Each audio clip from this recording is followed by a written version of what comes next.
Hi my Barca family, Jay Cooler welcoming you back to the channel. Please remember to like and subscribe so our family can grow.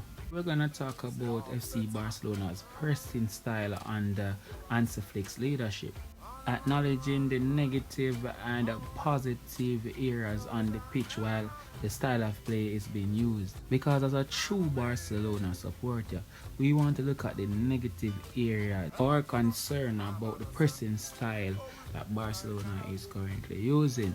Now, I've recently had some Barcelona fans reached out to me expressing the vulnerability on the wing while pressing.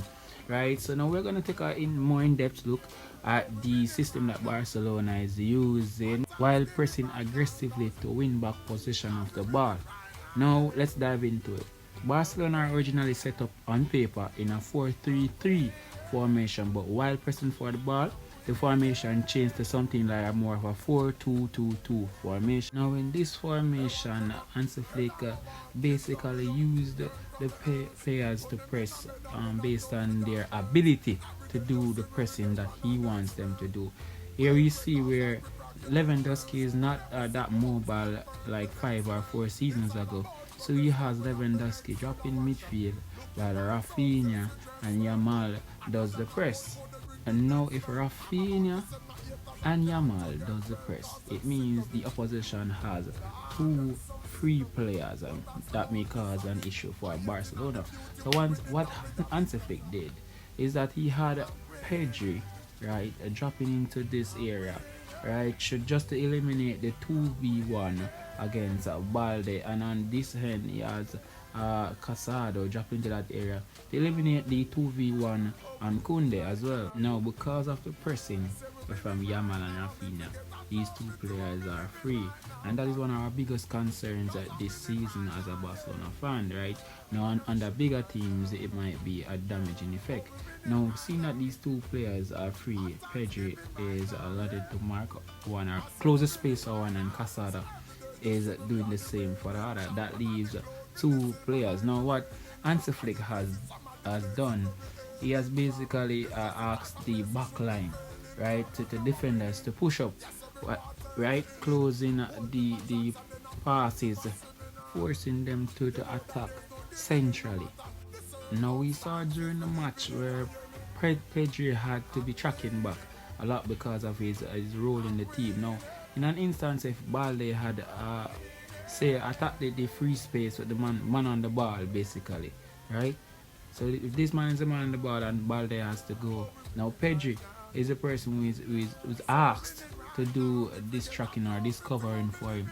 Or in an instant, Martinez and Pedri drops right here. Even though it's a risky pressing system, Hansi Flick is really trying to refine and find ways to let the Barcelona players understand what he wants while pressing. For a lot of Barcelona fans, this pressing system under Hansi Flick would be very risky if we were playing bigger teams like a Real Madrid, Bayern Munich, or Manchester City.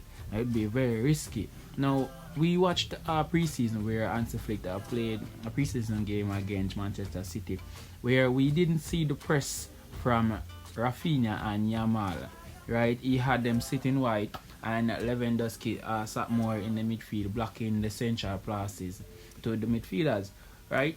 This new pressing system, I've seen where Barcelona has improved significantly, right? And even though there are open spaces, it doesn't mean that Barcelona is open defensively. There's some work needed to be done from Hansi Flick and the men, right, as it relates to this pressing system. Right, it's a system that it will take some time for Barcelona players to get totally used to it and to perfect it. But I think it's a system that can work. We looked at the negative impact it had with the pressing system of Hansi Flick's men. So let's look at the positivities that can come out of it as well. Now we see that Yamin and Rafinha are pressing, leaving the 2 wing backs free from the opponent team. Now that the pressing from Rafinha and Yamal will be more high, this will allow the wing backs to press more, so it more encourage them to go forward against Barcelona. Now if the play is defended properly, right, it will leave Yamal in a acres of space to attack, right, the counter attacking. Now that will be leaving Barcelona on 2v2 or 1v1. Because if Yamal is here and gets the ball here and the defender comes to Yamal, Rafinha can come in here, join, leaving a 1v1 on the attacking. And that's actually a good situation for Barcelona because they are both pacey players and are good goal scorers as well. This system does have some benefit to Barcelona, right? But of course, guys, I don't know everything, and if there are some areas that are missing, please do comment in the section, right, to give me an idea of what I missed out and what should be the next topics as well. Always, please do like and subscribe, and we'll see you in the next video.